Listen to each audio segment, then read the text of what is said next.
Alam mo ba kung anong klaseng pagkain ito? Halika, samahan mo ako at mangunguha tayo ng balanghoy. Ito pala mga mare ang tinanim ko sa aking likod bahay. At sabi nga, pag may tinanim, may aanihin. At sa araw na to ay mag-aani ako ng aking tanim. At tamang-tama dahil nandito ang aking mga pamangkin at ito ang naisipan kong lutuin. Alam mo ba mga mare, napakahirap nitong bunutin. Sobrang tigas kasi ng lupa dito. At pagkatapos kong ang bunutin mga mare ay dinala ko dito ang aking balanghoy. Ito palang balanghoy mga mare sa Bisaya ay kalibiri. Binabalatan ko na nga pala ito mga mare at ito palang balanghoy mga mare ay may dalawang kulay. Ito ang dilaw at puti at itong aking tinanim ay kulay puti. At lahat ng to ay parehong masarap. At pagkatapos kong ang malinis ay naghugas ako ng kaldero dahil ito ang gagamitin ko sa pagluluto. At alam mo ba mga mare, napakasarap nito pag may gata at lagyan ng asukal. At dahil nga wala kaming budget for today's video, ay ilalaga ko lang ito.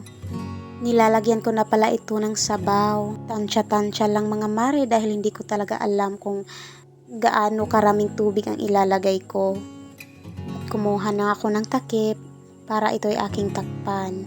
At dito nga lang pala ako magluluto mga mare sa labas dahil napakaganda ng panahon. At ito pala ang ginagamit ko sa pagluluto, itong portable gas dahil naubusan kami ng panggatong. At tingnan mo mga mare ng aming paligid, napakaberde ng kulay at napakamasukal. At ito na nga pala mga mare, ang ating niluluto ay kumukulo na. At lumipat pala ako dito sa loob dahil umaambon sa labas. At ayan mga mare, malapit nang maluto ang ating balanghoy. At alam ko karamihan sa inyo ay hindi kumakain ito. At para sa amin, ito ay masarap na pagkain dahil ito'y libre lang naming tinanim. At kumuha na nga pala ako dito ng lalagyan upang ilipat ko ang balanghoy.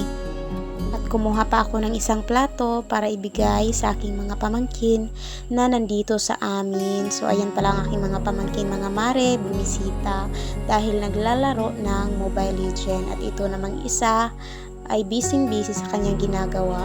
Kaya mga mare, itong anak ko ay lumapit, kumuha nga ng isa. At sabi pa niya, wow, ang sarap daw. Alam mo ba mga mare, araw-araw kami may bisita dito. Karamihan ay mga pamangkin ko, pinsan at kapatid. At umupo na nga lang ako dito para kumain at ang aking isang anak ay hindi man lang kumain. At tamang-tama pala ito mga mare dahil may natitira pa kaming ulam. Nagluto pala ako kaninang tanghali ng ampalaya at itlog. At dahil nga nagugutom ako ay kumuha na rin ako ng konting kanin para ipares ko sa balanghoy. Napakasarap nito mga mare, lalo na pag may gata at asukal. Salamat mga mare sa panonood. Huwag kalimutang mag-follow, like and share. Malaking tulong na rin yan mga mare.